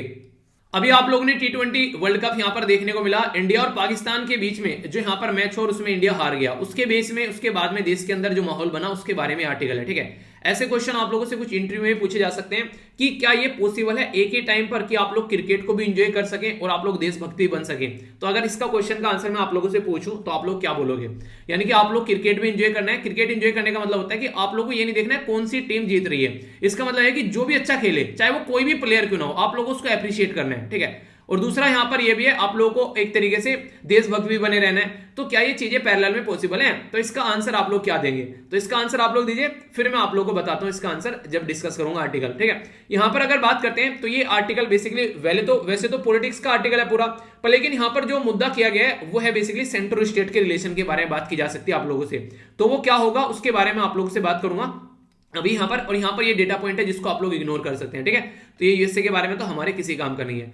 सबसे पहले क्रिकेट वाला आर्टिकल ही देख लेते हैं, इंटरेस्टिंग लगा मुझे थोड़ा सा। कई सारे क्वेश्चन इसके अंदर ऐसे थे जिनको आप लोग बेसिकली समझ सकते हैं कि क्या सही है और क्या गलत है। देखिए दो तरीके होते हैं, मान लीजिए आज की डेट में कोई ए टीम है एक और एक बी टीम है। ए टीम मान लीजिए कोई है यूएसए की और बी टीम मान लीजिए कोई है यहाँ पर आज के डेट में चाइना की। ठीक है, तो दोनों आपस में खेल रहे हैं मैच, तो हम लोग वहां पर क्या करेंगे, हम लोग वहां पर मैच को देखेंगे कि यार कौन अच्छा खेल रहा है। ठीक है, हालांकि चाइना के साथ में हमारे सेंटीमेंट अच्छे नहीं है, वो एक अलग बात है, पर लेकिन अगर न्यूट्रल होकर हम लोग मैच को देखें, यूएसए और यूके के बीच में मैच है, तो हम लोग देखेंगे कि यार कौन अच्छा खेल रहा है, प्लेयर, हम लोग प्लेयर को देखेंगे, वाह यार कितना अच्छा प्लेयर खेल रहा है, तो उसको अप्रिशिएट करेंगे। पर लेकिन अगर वही मैच जो है वो इंडिया और बेसिकली पाकिस्तान के बीच में हो जाए, तो हम लोग क्या करने लगते हैं, हम लोग मैच को तो एंजॉय करते नहीं है, हम लोग उसको क्या करते हैं, उसको देशभक्ति, पेट्रियोटिज्म, वो सारे मुद्दों में हम लोग उसको ढकेल देते हैं। तो ये गलत है। तो यहां पर क्या होता है, कहते हैं एक तरीके से यहां पर फैंडम यानी कि एक तरीके से दीवाने बन जाते हैं उस चीज के। तो यहां पर वो वाली चीज देखने को मिलेगी जो कि यहां पर राइटर बोल रहे हैं कि देखिए मैच जो है अगर कोई भी प्लेयर अच्छा खेल रहा है, चाहे वो किसी भी देश का क्यों ना हो, हम लोग को उसको अप्रिशिएट करना चाहिए। ठीक है, हाँ वो प्लेयर अच्छा खेल रहा है, पर लेकिन अगर वो टीम जीत जाए उसको सेलिब्रेट करने, वो थोड़ा सा एक गलत चीजें हैं वैसे अगर देखा जाए तो। मतलब मैं पर्सनली बोल रही हूँ बात। ठीक है, मान लीजिए पाकिस्तान जीत गया, पाकिस्तान को कोई प्लेयर अच्छा खेल रहा है, हमको अप्रिशिएट करना चाहिए, वाह यार क्या प्लेयर खेल के गया। पर लेकिन पाकिस्तान की टीम जीत गई, हमारी टीम हार गई, हम लोग उसको सेलिब्रेट कर रहे हैं, वो थोड़ा सा गलत हो जाता है। मतलब अगर एक देश के अंदर आप लोग रह रहे हैं, अपनी हार सेलिब्रेट कर रहे हो, तो प्लेयर को अप्रिशिएट कर सकते हो, पर अपनी हार को सेलिब्रेट करना ये एक तरीके से मतलब सेलिब्रेट करना तो ऐसे देखो मतलब हमारे प्लेयर अच्छे खेले हैं उसमें, उसको हम लोग सेलिब्रेट कर रहे हैं। तो ये कई बार क्या होता है, ये गेम को गेम नहीं रहने देता है, ये गेम एक अलग तरीके का, यानी कि हिस्टोरिक जो हमारा पार्टीशन हुआ है वो देखने को मिल जाता है, इंडिया और पाकिस्तान का बंटवारा हुआ, और जो आज के डेट में कॉम्प्लिकेशन चल रही है इंडिया और पाकिस्तान के रिलेशन में, तो वो ग्राउंड पर वहां पर दिखने लग जाता है, जो कि गलत है। और सोचो वो प्लेयर जो खेल रहे होते हैं उनके माइंड पे क्या प्रेशर होता होगा कि यार हार गए तो देश के अंदर क्या नोटंकी होने वाली है। यानी कि भले ही वो वर्ल्ड कप हार गए पाकिस्तान वाले, पर उनको इस बात की ज्यादा खुशी है कि इंडिया से जीत गए। ऐसा ही यहां पर इंडिया के अंदर आप लोगों को देखने को मिलेगा। तो ये इस तरीके का जो माहौल रहता है, ये लोगों के अंदर दुश्मनी जो क्रिएट होती है, ये कहीं ना कहीं बहुत ज्यादा नेगेटिव इंपैक्ट डालती है आगे चलने वाले टाइम पर भी, ठीक है। और ये और ऐसे माहौल में कन्वर्ट हो जाती है कि जो कि कहीं ना कहीं आगे के जो रिलेशन है उनको भी खराब करती हुई नजर आती है। और बहुत बड़ा रोल इसमें बोला गया है एक रेस्पॉन्सिबल मीडिया का। अगर मीडिया जो है वो क्या करेगी, ऐसी स्टेटमेंट को पकड़कर दिखाएगी जो कि तड़क भड़क वाली हो, मिर्च मसाले वाली। अगर वो स्टेटमेंट थोड़ी न्यूट्रल दिखाए तो फिर देखो। इसीलिए मैं आप लोगों को बोलता हूं, अगर न्यूज वगैरह आप लोगों को कभी देखनी है तो हमेशा जाकर आप लोग ऑल इंडिया रेडियो या फिर राज्यसभा को आप लोग देखो। ऑल इंडिया रेडियो या राज्यसभा में क्या रहेगा, वो न्यूट्रल टोन में बात करते हुए नजर आएंगे। वो आप लोगों को नमक मिर्च मसाला नहीं लगाएंगे कि वहां पर रिपब्लिक टीवी चल रहा है, वो चिल्ला रहे हैं वहां पर बैठकर ये क्या हो गया वो क्या हो गया। ऐसे चैनल को देखना बंद कर दो। अपने आप को हमेशा कोशिश करो कि ऑल इंडिया रेडियो या फिर राज्यसभा टीवी जैसे आप लोग प्रोग्राम देखो, जहां पर मुद्दे की बात की जाती है और जो सही और गलत होता है उसको एक प्रॉपर वे में डिफरेंस के तरीके से दिखाया जाता है। तो आप लोग का एक माइंडसेट भी अच्छा डेवलप होगा, ठीक है। तो ये कुछ ऐसी बातें हैं जिनके बारे में क्वेश्चन बन सकता है। यहां से आप लोग देख सकते हैं आप लोग की, हाँ अगर बात करें आप लोगों से पर्टिकुलर वर्ल्ड कप के बारे में, तो 2007 में वर्ल्ड कप स्टार्ट हुआ था और इंडिया ने आगाज किया था सबसे पहले जीतकर। पाकिस्तान को हराया था यहां पर पहली बार में, ठीक है। दूसरी बार में 2009 में पाकिस्तान जीत गया, उसने श्रीलंका को हरा दिया। तीसरी बार में अगर बात करें इंग्लैंड जीत गया। चौथी में बात करें तो यहां पर वेस्ट इंडीज, पांचवी में श्रीलंका, छठी में यहां पर ये जो था कहां पर हुआ, ये इंडिया के अंदर हुआ था, ठीक है। यहां पर वेस्ट इंडीज जीता था। सातवीं में यहां पर ये यूएई और ओमान के अंदर हुआ जब अब ऑस्ट्रेलिया जीता पहली बार, ठीक है। नेक्स्ट होने वाला ऑस्ट्रेलिया में 2022 में, 2024 में यूएसए के अंदर होगा, यूनाइटेड स्टेट, और इसी के साथ में वेस्ट इंडीज के अंदर। 2026 में इंडिया और श्रीलंका के अंदर होगा। 2028 में ऑस्ट्रेलिया और न्यूजीलैंड के अंदर होगा। 2030 में ये इंग्लैंड, आयरलैंड और स्कॉटलैंड के अंदर होगा। तो आगे से कोई क्वेश्चन बन जाए, जैसे कतर वर्ल्ड कप के बारे में पता नहीं कितनी बार क्वेश्चन पूछा जा चुका है कि कहां पर होने वाला है, वो सॉरी फुटबॉल वर्ल्ड कप के बारे में। तो 2022 में कहां पर हो रहा है, वो कतर के अंदर हो रहा है। तो इसी तरीके से कई बार ऐसे क्वेश्चन पूछे जाते हैं। इवन यूपीएससी के अंदर भी, एनडीए सीडीएस के अंदर ऐसे क्वेश्चन आप लोगों से बन जाते हैं कई बार, ठीक है। तो छोटे छोटे से क्वेश्चन होते हैं, कोई कंफ्यूजन माइंड में आप लोगों को लेकर नहीं चलना है। तो क्वेश्चन बन जाए तो आप लोगों को उसका आंसर देना है। तो एक छोटा सा एक आर्टिकल था जिसके बारे में आप लोग आइडिया रख सकते हैं, ठीक है। तो इंपॉर्टेंट है। अब देख लीजिए सीडीएस में क्या क्वेश्चन पूछा गया। अगर आप लोगों से पूछ ले कोई, आप लोग बोलेंगे यूपीएससी ऐसे क्वेश्चन नहीं पूछता है। पूछ रखा है, आप लोग यहां पर देखते हैं ओल्डेस्ट फुटबॉल जो टूर्नामेंट है एशिया के अंदर वो कौन सी है। तो बोला जा रहा है यहां पर बेसिकली फेडरेशन कप, संतोष ट्रॉफी, ठीक है, दुरांत कप या फिर यहां पर रोवर्स जो कप है, ठीक है। तो ऐसे क्वेश्चन बन जाते हैं। इवन आप लोगों से कई बार ऐसे क्वेश्चन भी बन जाते हैं कि पर्टिकुलर ट्रॉफी का या कप का नाम दे देंगे और बोलेंगे बताइए किस गेम से रिलेटेड है। स्टेट पीसीएस में ऐसे क्वेश्चन आप लोगों से पूछे जाते हैं। तो थोड़ा सा भी अगर ध्यान रखोगे आप लोग तो इन क्वेश्चन का आंसर दे पाओगे, क्योंकि कई सारी देखो सारी चीजें नहीं याद करनी होती है। आप लोग क्या करना है, आप लोग को अपने आप को उस लेवल पे लेके जाना है कि कोई क्वेश्चन अगर पूछा रहा है उसमें एलिमिनेशन मेथड भी कितना यूज आप लोग कर सकते हैं, तो उस तरीके से आप लोग समझ सकते हैं। तो यह है क्वेश्चन, इसको अटेम्प्ट कीजिए आप लोग, देखता हूं कौन इसका सही आंसर देता है, ठीक है। आगे चलते हैं। यहां पर जो नेक्स्ट आर्टिकल आप लोगों को देखने को मिलेगा यह यूएसए और चाइना की टाई के बारे में। यूएसए और चाइना की टाई, इंटरनेशनल रिलेशन यार, ठीक है ये गलत है, ठीक है। तो यूएसए और चाइना के बारे में अगर बात करते हैं तो आप लोगों को पता है कि डोनाल्ड ट्रंप जो थे वहां पर प्रेसिडेंट थे, उस टाइम पर दोनों के बीच में काफी बड़ी झड़प देखने को मिलती थी यूएसए और चाइना के बीच में, यानी कि ट्रेड वॉर चल रही थी। ट्रेड वॉर का मतलब क्या था, एक ने देख के ऊपर यहां पर सैंक्शन लगाए, दूसरे ने भी उसके ऊपर सैंक्शन लगा दिए। तो उस टाइम पर काफी लंबे समय तक यहां पर ये ट्रेड वॉर चलती रही। तो उस टाइम पर यह लगा कि जो आज के डेट में ट्रेड वॉर जो चल रही है उसको देखकर कि जो डब्ल्यूटीओ जैसी कोई संस्था है ही नहीं है, यानी कि आपस में लड़े जा रहे हैं, डब्ल्यूटीओ का कोई अस्तित्व ही नजर नहीं आ रहा था वहां पर, जिसको आप लोग वर्ल्ड ट्रेड ऑर्गेनाइजेशन बोलते हैं। तो कई सारी ऐसी बातें देखने को मिलती थी कि जब कोई बड़ी इकोनॉमी होती है उन पर डब्ल्यूटीओ कुछ नहीं बोलता है। डब्ल्यूटीओ हमेशा किसके ऊपर जोर चलाता है, वो जोर चलाता है छोटी छोटी कंट्रीज के ऊपर। तो यहां पर इसकी वजह से ऑल ओवर वर्ल्ड पर इंपैक्ट पड़ा, ऑल ओवर वर्ल्ड पर इंपैक्ट देखने को मिला जब यहां पर ये हरकतें सामने निकल कर आई। तो यहां पर इनके द्वारा एक दूसरे के ऊपर जो टैरिफ लगाए गए तो उसमें कई सारे मुद्दे देखने को मिले। अगर देखा जाए तो चाइना को और भी तरीके से टारगेट किया गया डोनाल्ड ट्रंप के द्वारा। वो कौन से मुद्दे थे टारगेट करने वाला, यहां पर टारगेट करने वाला जैसे ताइवान वाला इशू हो गया, हांगकांग वाला इशू हो गया, जो कि चाइना को सबसे ज्यादा जो नहीं इरिटेट करने वाले इशू हैं। क्यों? क्योंकि चाइना की वन चाइना पॉलिसी को यहां पर ये बेसिकली उसके ऊपर क्वेश्चन मार्क लगाते हैं। तो चाइना बोलता है कि चाइना एक है और हांगकांग और ताइवान उसका पार्ट है। तो इस तरीके की कंडीशन आप लोगों को देखने को मिलेगी। तो बहुत सारे ऐसे इश्यूज हैं जिनको लेकर यूएसए और चाइना जो है वो आपस में झड़प रहे थे। अभी यहां पर उन्हीं मुद्दों को ठीक करने के लिए बात की गई दोनों कंट्री के द्वारा। तो एक वर्चुअल समिट हुई, क्योंकि आपस में जाकर तो मिल नहीं सकते, कोविड-19 के चलते सारी बातें चल रही हैं। और डोनाल्ड ट्रंप तो क्या कहते हैं, जो बाइडन तो वैसे भी नहीं मिलेंगे, क्योंकि अभी पता है चाइना ने वायरस दिया, पता चला और चीजें हो रही है। नहीं, एक तरीके से दूर रहना ऐसे लोगों से जो वायरस फैलाते हैं, ठीक है। तो यहां पर अभी क्या हुआ, तो जो बाइडन और जो शी जिनपिंग है उनके बीच में जो मतभेद थे उसको लेकर अभी यहां पर मीटिंग हुई, पर लेकिन मतभेद जो है वो काफी हद तक कंटिन्यू है, क्योंकि कई सारे मुद्दे, जैसे मैंने ताइवान वाला इशू हो गया, यहां पर साउथ चाइना वाला इशू हो गया। साउथ चाइना में अगर आप लोग जाएंगे तो यहां पर आप लोग को देखने को मिलेगा कई सारी कंट्री को दादागिरी दिखाता है चाइना, ठीक है।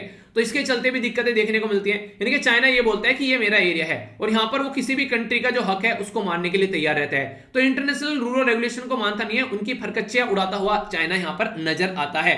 तो अभी यहां पर आप लोग को पता है कोविड-19 के चलते काफी दिक्कतें देखने को मिली रही थी, पैंडेमिक की, हाँ आज के दिन में ट्रेवल नहीं करना है एक दूसरे के देश में, तो उसके चलते तो यहां पर काफी ज्यादा दिक्कतें देखने को मिली ऑल ओवर वर्ल्ड में। तो अभी यहां पर मार्च के महीने में भी इनकी मीटिंग हुई थी, इनकी नहीं मतलब जो दोनों कंट्री के लोगों की मीटिंग हुई थी। तो उस टाइम पर क्या बोला गया था, जो बेसिकली जो यूएसए की साइड से आए थे उनका नाम था स्टेट जो सेक्रेटरी थे ये एंटोनी बिल्कन, ठीक है। तो उनके द्वारा कई सारी टाइट स्टेटमेंट दी गई, ठीक है। टाइट स्टेटमेंट कैसे दी गई, टाइट स्टेटमेंट ऐसे दी गई थी कि अभी अगर देखा जाए तो चाइना के अंदर एक जिंगजियान वाला रीजन है, ठीक है।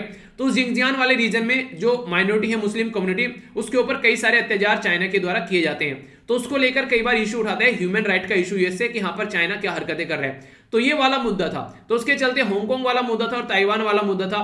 तो यहां पर चाइना को गुस्सा आ गया, चाइना ने यहां पर जब गुस्से में क्या बोला कि भाई साहब आग के साथ खेल रहे हो आप लोग, चाइना ने ऐसी स्टेटमेंट दी, यानी कि अगर आप लोग ऐसी हरकतें कर रहे हो तो इसका मतलब यह है कि आप लोग आग के साथ में खेल रहे हो।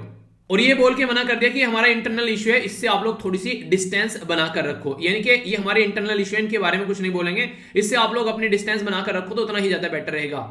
ये देखिए यहां पर ये स्टेटमेंट भी दी गई है कि चाइना ने यहां पर बेसिकली बोला शी जिनपिंग ने कि it is playing with fire. तो ये बात इनके द्वारा बोलेगी कि कोई हमारी अगर वन चाइना पॉलिसी को अगर टच करेगा तो यहां पर हमको एक तरीके से नहीं वो डायलॉग है कि किसी ने देव सेना को हाथ लगाया तो समझो बाहुबली की तलवार को हाथ लगा दिया, ठीक है।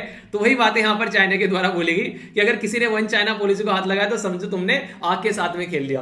तो ये कोई ऐसी बड़ी बात नहीं है, ऐसी चीजें अगर चल रही है चाइना और यूएसए के बीच में, क्योंकि हर एक कंट्री जो है खासकर आज की डेट में अपना अस्तित्व को लेकर काफी ज्यादा चिंतित रहती है, ठीक है। जैसे अगर बात करें आप लोग अरुणाचल प्रदेश के मुद्दे पर चाइना हरकतें करते हैं तो हमको इससे गुस्सा आता ही आता है, तो चाइना की पॉलिसी पर कोई उंगली लिखाएगा तो चाइना को भी गुस्सा आएगा। तो इसलिए चाइना को यहां पर कहीं ना कहीं ये अच्छे तरीके से सप्रेस करने के लिए जैसे वो दूसरे को करता है जैसे को तैसे वाला मुद्दा आप लोगों को यहां पर देखने को मिलेगा। अभी जो मीटिंग है यहां पर ये कोई इसमें ऐसा नहीं कि बहुत बड़े यहां पर चीजें हो गई कि हाँ बहुत बड़ी सारी ऐसी चीजें हो गई, पर फिर भी यहां पर ताइवान की इंडिपेंडेंस के बारे में बात करें तो बाइडेन के द्वारा यहां पर क्या बोला गया कि वो बेसिकली ताइवान को सपोर्ट करेगा, ठीक है। आज देखा जाए तो एक तरीके से ताइवान को सपोर्ट करने के मुद्दे पे देखिए यूएसए की थोड़ी सी एक पॉलिसी रहती है। पॉलिसी क्या रहती है, पहले यहां पर ये ताइवान को इंडिपेंडेंट मानते थे, फिर इन्होंने वन चाइना पॉलिसी को मान लिया, अब फिर से यहां पर ये ताइवान को बेसिकली इंडिपेंडेंस सपोर्ट करने के लिए तैयार नहीं है, ठीक है। बीजिंग की जो यहां पर मीडिया है उनके द्वारा यहां पर प्रोक्लेम किया गया कि जैसी मीटिंग हुई कि हाँ बाइडेन जो है वो ताइवान को बेसिकली बोल रहे हैं कि ताइवान जो है वो एक तरीके से क्या है इंडिपेंडेंस उसको नहीं मानेंगे, वो यूएसए का पार्ट उसका चाइना का पार्ट है। पर लेकिन ऐसा कुछ देखने को मिला नहीं। यहां पर इनकी मीडिया क्या करती है, वो भी इनकी कंट्री को काफी लार्ज स्केल पर सपोर्ट करती है। क्यों? क्योंकि पूरा देश के कंट्रोल में है मीडिया। अगर मीडिया इंडिपेंडेंट तरीके से कुछ बोलती है तो तुरंत उनके पर काट दिए जाते हैं, पर कुतर देना, तो वो हरकतें आप लोगों को यहां पर देखने को मिलेगी। तो जैसी मीडिया खासकर यूएसए में देखने को मिलेगी, हमारे देश में देखने को मिलेगी। हालांकि हमारे देश में भी कई सारी मीडिया हाउसेज जो है वो इंडिपेंडेंटली काम नहीं कर पाते हैं, तो ये गलत है। तो यहां पर चाइना के अंदर तो बिल्कुल ही कहानी खत्म है। अगर आप लोग जाकर देखोगे तो ये सारी चीजें आप लोगों को देखने को मिलती है। तो कहीं ना कहीं यहां पर ये इस तरह माहौल इसलिए क्रिएट करती है मीडिया, ताकि जो गवर्नमेंट है, जो लीडर है, वो आगे भी चुनकर आ सके। तो इसका आगे का जो टर्म है यहाँ पर शी जिनपिंग का, उसके लिए माहौल यहाँ पर बनाया जा रहा है। तो यहाँ पर अगर बात करें पॉलिसी के बारे में तो आप लोग देख सकते हैं अभी रिसेंटली यहाँ पर ट्रेड को लेकर वॉर चल रही थी यहाँ पर इनके बीच में। इससे पहले डोनाल्ड ट्रंप के द्वारा पूरी हरकतें की गई, दुनिया भर के एक दूसरे के ऊपर सैंक्शन लगाए गए। तो अमेरिका के जो गुड्स हैं उसको खरीदने के लिए बोला डोनाल्ड ट्रंप ने कि 380 बिलियन अगर आप लोग हमारे प्रोडक्ट खरीदोगे तब जाकर हमारा और आपके बीच का ट्रेड डेफिसिट जो है वो कम होगा। ट्रेड डेफिसिट क्या होता है, देखिए इंपोर्ट होता है और एक होता है एक्सपोर्ट, यानी कि सामान खरीदना और सामान बेचना। अगर आप लोगों का जो इंपोर्ट है यानी कि सामान खरीदना वो एक्सपोर्ट से ज्यादा हो गया तो इसका मतलब है कि ट्रेड डेफिसिट चल रहा है। और अगर आप लोगों का एक्सपोर्ट जो है वो एक तरीके से इंपोर्ट से ज्यादा हो गया तो ट्रेड सरप्लस चल रहा है। तो एक कंट्री के लिए वो ट्रेड सरप्लस होता है और दूसरी कंट्री के लिए ट्रेड डेफिसिट होता है। मतलब अगर इंडिया और चाइना आपस में व्यापार कर रहे हैं, हम लोग चाइना से सामान खरीद रहे हैं, तो काफी ज्यादा पर बेस कम रहे हैं, तो हम लोग चाइना के साथ में क्या बोलेंगे, ट्रेड डेफिसिट में चल रहे हैं। चाइना क्या बोलेगा, इंडिया के साथ में ट्रेड सरप्लस में चल रहा है। तो इस तरीके से आप लोग इसको समझ सकते हैं। तो यूएसए के साथ में भी आज के में हम लोग ट्रेड सरप्लस में है, तो ऐसा मुद्दा है यहाँ पर ये। तो इसी के चलते यहाँ पर अगर बात की जाए तो अभी यूएसए के जो ट्रेड रिप्रेजेंटेटिव है उनके द्वारा बोला गया कि हाँ, जो ट्रंप एरा के टाइम पर परमिट किया गया था एग्जेम्पशन यहाँ पर कुछ गुड़ को, तो वो जो गुड़ थे फ्रॉम टैरिफ जो मे बी रिज्यूम, उनको रिज्यूम किया जा सकता है फिर से। पर लेकिन ताइवान की इंडिपेंडेंस के ऊपर यूएसए ने क्या बोला यहां पर, तो वॉशिंगटन जो है वहां पर वो बेसिकली सपोर्ट करेगा ताइवान को कहीं ना कहीं, ठीक है। तो बीजिंग का जो क्लेम है ताइवान के ऊपर, बोला ये गया है यहां पर वन चाइना पॉलिसी को लेकर यूएसए उसको रिकॉग्नाइज नहीं करेगा। तो ये है मुद्दा। इसी के ऊपर जो शी जिनपिंग ने बोला कि बाहुबली की तलवार को हाथ लगा लिया। तो ये अब देखने वाला मुद्दा यहां पर यह है कि आगे क्या चीजें यहां पर चलने वाली है। अब जब जब ऐसा चलता है यहां पर यूएसए और चाइना आपस में लड़ते हैं तो इंडिया का मजा आता है, इंडिया एक तरीके से एंजॉय करता है कि हाँ ऐसे ही कुछ होना चाहिए, यानी कि बाप बढ़ाना भैया सबसे बड़ा रुपया। तो यूएसए के लिए सबसे ज्यादा जो है वो इकोनॉमिक पॉलिसी इंपॉर्टेंट है। पर लेकिन जब यहां पर चाइना बढ़ रहा है तो यूएसए की इकोनॉमिक पॉलिसी जो है उस पर भी हैम्पर कर रहा है। चाहे अभी आप लोगों ने देखा 5G के बारे में बात कर रहे थे, तो 5G की कई सारी कंपनी यूएसए ने अपने देश से निकाल दी चाइना की, इवन हमारे देश से भी निकली कई सारी चाइनीज कंपनी, क्योंकि ये माना जा रहा था कि वो देश की सिक्योरिटी को खतरा बन सकती है। तो उसके चलते कई सारे ऐसे स्टेप अभी देखने को मिले। तो आगे चलकर अब कैसे ये चीजों को लेकर चलेंगे, क्योंकि ऑलरेडी कोविड-19 के चलते ऑल ओवर वर्ल्ड में इकोनॉमी और हेल्थ जो है वो बर्बाद हो चुके हैं। तो अब दोनों चीजों को कैसे लेकर चल पाएंगे। अभी चाइना के मन में एक डर और है यहां पर, ये जब से क्वाड बना है तो चाइना इसको नेटो बोलते हैं। नेटो मतलब नॉर्थ अटलांटिक ट्रीटी ऑर्गेनाइजेशन, तो ये नेटो बोलता है इसको कि यहां पर ये आज की डेट में जो एशिया के अंदर यहां पर चाइना भी नेटो का पार्ट बन गया है। तो ऐसा चाइना कई बार वो जो मतलब यूएसए भी नेटो का, इंडिया भी नेटो का पार्ट बन चुका है, यूएसए के साथ में चाइना बार बार ऐसी बातें बोलता है। तो ये सारे मुद्दे जो है कहीं ना कहीं चाइना को टेंशन में लेके आ रहे हैं, इसीलिए चाइना जो है वो छटपटा के ऐसी हरकतें कर रहा है, ठीक है। तो थोड़ा सा डर जो है चाइना के अंदर दिखने लगा है, तो ये अच्छी बात है। पर हमारे लिए क्या अच्छी बात है, अगर कल को जैसे ट्रेड वॉर चली यूएसए के साथ में यहां पर चाइना की, तो बहुत ऐसी अपॉर्चुनिटी थी जो कि हम लोग यहां पर उसका अल्टरनेटिव बन सकते थे। ऐसी कई सारे मुद्दे यहां पर देखने को मिले। खासकर बात करें से अगर आज के में चाइना से यूएसए जो है वो कपड़ा खरीद कर लेकर आ रहा है, ठीक है, या कुछ और चीजें खरीद कर लेकर आ रहा है, तो जो जो ऐसे अल्टरनेटिव थे उनके हम लोग पार्टिसिपेट कर सकते थे, उनपे हमारा व्यापार यहां पर बढ़ सकता था। तो वो मुद्दे थे काफी अच्छे। इसके चलते हम लोग यूएसए के साथ में मिलकर कहीं ना कहीं जो चाइना का इशू है लाइन ऑफ एक्चुअल कंट्रोल को लेकर, और इसी के साथ में जो अरुणाचल प्रदेश वाला रीजन है जिसमें मैकमोहन को लेकर चाइना हरकतें करता है, तो उन मुद्दों के ऊपर भी हम लोग थोड़ा बहुत यहां पर बात करवा सकते हैं, ठीक है। तो यानी कि कहने का मतलब यहां पर ये हमारे हाथ में भी कई सारे आज के डेट में हथियार हैं। जैसे हम लोग क्या करते हैं, दलाई लामा को सामने लेकर आते हैं जब भी यहां पर चाइना कुछ हरकतें करता है, क्योंकि तिब्बत जो है हम लोगों ने एक्सेप्ट तो कर लिया कि वो चाइना का पार्ट है, पर लेकिन चाइना एक्सेप्ट करने के लिए नहीं है तैयार कि अरुणाचल प्रदेश हमारा पार्ट है। वो हमेशा बोलता है कि अरुणाचल प्रदेश जो है वो तिब्बत का सदर्न रीजन है, ठीक है। यानी कि ये जो अरुणाचल प्रदेश वाला पोर्शन है ये बोलता है कि सदन तिब्बत है, सदन तिब्बत का जो सदर्न पार्ट है। तो ये ऐसी हरकतें चाइना करता है, तो इसलिए सारी चीजों को एक बैलेंस में बनाने की जरूरत है, ठीक है। तो इसी के चलते इसके बारे में आप लोग क्वेश्चन भी लिख सकते हैं, डिस्कस करना है, discuss the impact of US China जो राइवलरी है on India and how India should approach the two countries, यानी कि दोनों को कैसे लेकर चलना है। अब दूसरा मुद्दा ये भी देखिए, चाइना को हम लोग साथ में भी रखना है, ऐसा नहीं कि चाइना को छोड़ सकते हैं, क्यों, क्योंकि एक तरीके से हमारा पड़ोसी है, तो वो वाली चीजें आप लोगों को देखने को मिलेगी, ठीक है। तो ये कंडीशन है कि बैलेंस बनाकर चलना काफी ज्यादा जरूरी है। और दूसरा मुद्दा ये भी है, यूएसए के ऊपर भी ज्यादा डिपेंडेंट हम लोग नहीं रह सकते, क्यों, क्योंकि यूएसए भी हम लोग हिस्ट्री देखें अगर उठाकर, तो एक टाइम पर ऐसा था यूएसए सबसे बड़ा दुश्मन था कहीं ना कहीं, जब हम लोगों ने एक्सपेरिमेंट किया न्यूक्लियर, उसमें चाइना पाकिस्तान के साथ में जाकर खड़ा था, हमारे ऊपर अटैक करने के लिए तैयार था 1971 की वॉर में उस टाइम पर। तो इसलिए यूएसए की पॉलिसी हमेशा बदलती रहती है, ठीक है। तो यूएसए हमेशा अपने फायदे के बारे में बात करते हैं और वो 1 मिनट में पलटी मार जाता है। तो इसलिए किसी के साथ में ना तो ज्यादा दुश्मन बनना है ना ही ज्यादा दोस्त बनना है, और यही इंटरनेशनल जो रूल सिखाता है बेसिकली कि कोई भी परमानेंट दुश्मन और परमानेंट दोस्त नहीं होता है, ये चीजें अपने इंटरेस्ट के बेस पर चेंज होती रहती है। तो हमेशा जब आंसर राइटिंग करो इस मुद्दे को आप लोग जरूर याद रखिए, पता होना चाहिए कि एक पर्टिकुलर एडमिनिस्ट्रेटिव ऑफिसर ये आंसर लिख रहा है कि हाँ वो चीजें समझता है, यानी कि बस आनंद फानंद में ऊपर ऊपर से चीजें जा रही है, तो ऐसा नहीं होना चाहिए, ठीक है। तो ये इंपॉर्टेंट आर्टिकल था काफी, जिसके बारे में आप लोगों को पता होना चाहिए, कई बार क्वेश्चन आप लोगों से बन जाते हैं, ठीक है। तो आइए अब आगे चलते हैं। जो नेक्स्ट आर्टिकल आप लोगों को देखने को मिलेगा वो है किसके बारे में, वो बेसिकली बात करें यहाँ पर स्टिमुलेटिंग अलायंस। तो एक तरीके से जो सेंटर है और स्टेट है उनको आपस में मिलकर काम करना चाहिए। अगर कोविड-19 जैसी जो महामारी है उसकी वजह से जो इकोनॉमी की बर्बाद हुई, अगर उससे रिकवर करना है तो, ठीक है। इसके ऊपर मैं कई सारे आर्टिकल डिस्कस कर चुका हूं। सबसे बड़ा मुद्दा यहां पर यह था, आप लोगों ने सुना भी था उस टाइम पर जीएसटी के बारे में। जीएसटी जब हमारे देश में इंप्लीमेंट किया गया ना, तो सबसे पहले एक बिल इंट्रोड्यूस किया गया 2014 में। ये बिल का नंबर था 122वां, ठीक है। फिर आगे चलकर यहां पर ये पास कर दिया 2016 में, और यहां पर 101वां कॉन्स्टिट्यूशन अमेंडमेंट बना। तो 101वां कॉन्स्टिट्यूशन अमेंडमेंट है, पहले तो ये याद रखेगा। अभी स्टेट पीसीएस के अंदर ये क्वेश्चन पूछा गया, ठीक है। अभी एक इंटरेस्टिंग क्वेश्चन यहां पर आप लोगों से ये सीडीएस के अंदर भी पूछा गया, देख लीजिए आप लोग, डिस्कस मैंने किया था आप लोगों से। यहां पर किस तरीके से इसको बोला गया कि फॉलोइंग द कॉन्स्टिट्यूशन, जो अमेंडमेंट अभी यहां पर किया गया 101, ठीक है, 2016 में, तो पार्लियामेंट के द्वारा इनेक्ट किया गया जीएसटी, ठीक है। तो यहां पर बोला गया कौन सी स्टेटमेंट यहां पर सही नहीं है। तो यहां पर देखिए क्या दे रखा है, यहां पर गुड्स एंड सर्विस टैक्स के बारे में बात की जा रही है, integrated goods and service tax के बारे में बात की जा रही है, और यहां पर बात करें तो the goods and service tax compensation to the state tax के बारे में बात की जा रही है, और यहां पर ये state goods and service tax के बारे में बात की जा रही है। तो आप लोग यहां पर समझ सकते हैं, कहीं ना कहीं आप लोग देखते हैं यहां पर कि किस तरीके का क्वेश्चन है। यहां पर नोट पूछ लिया गया और सारी स्टेटमेंट ऐसी दे दी गई है। तो मैंने कितनी बार आप लोगों को यहां पर गुड्स और सर्विस की जब बात आती है, मैंने बताया कि 3 कैटेगरी में इसको डिवाइड किया जाता है। एक तो सेंट्रल गुड्स सर्विस टैक्स हो गया, स्टेट गुड्स सर्विस टैक्स हो गया, और इंटीग्रेटेड गुड्स सर्विस टैक्स हो गया, ठीक है। और यहां पर आप लोगों को देखने को मिलेगा ये अलग से दे दिया कॉम्पनसेशन, क्योंकि कॉम्पनसेशन के ऊपर हम लोग चिल्ला रहे हैं काफी ज्यादा। तो यहां से क्वेश्चन बन गया आप लोगों का, तो आंसर क्या हो गया, आंसर इसका सी हो गया। तो ऐसे आप लोगों से क्वेश्चन पूछे जाते हैं डिफरेंट तरीके से।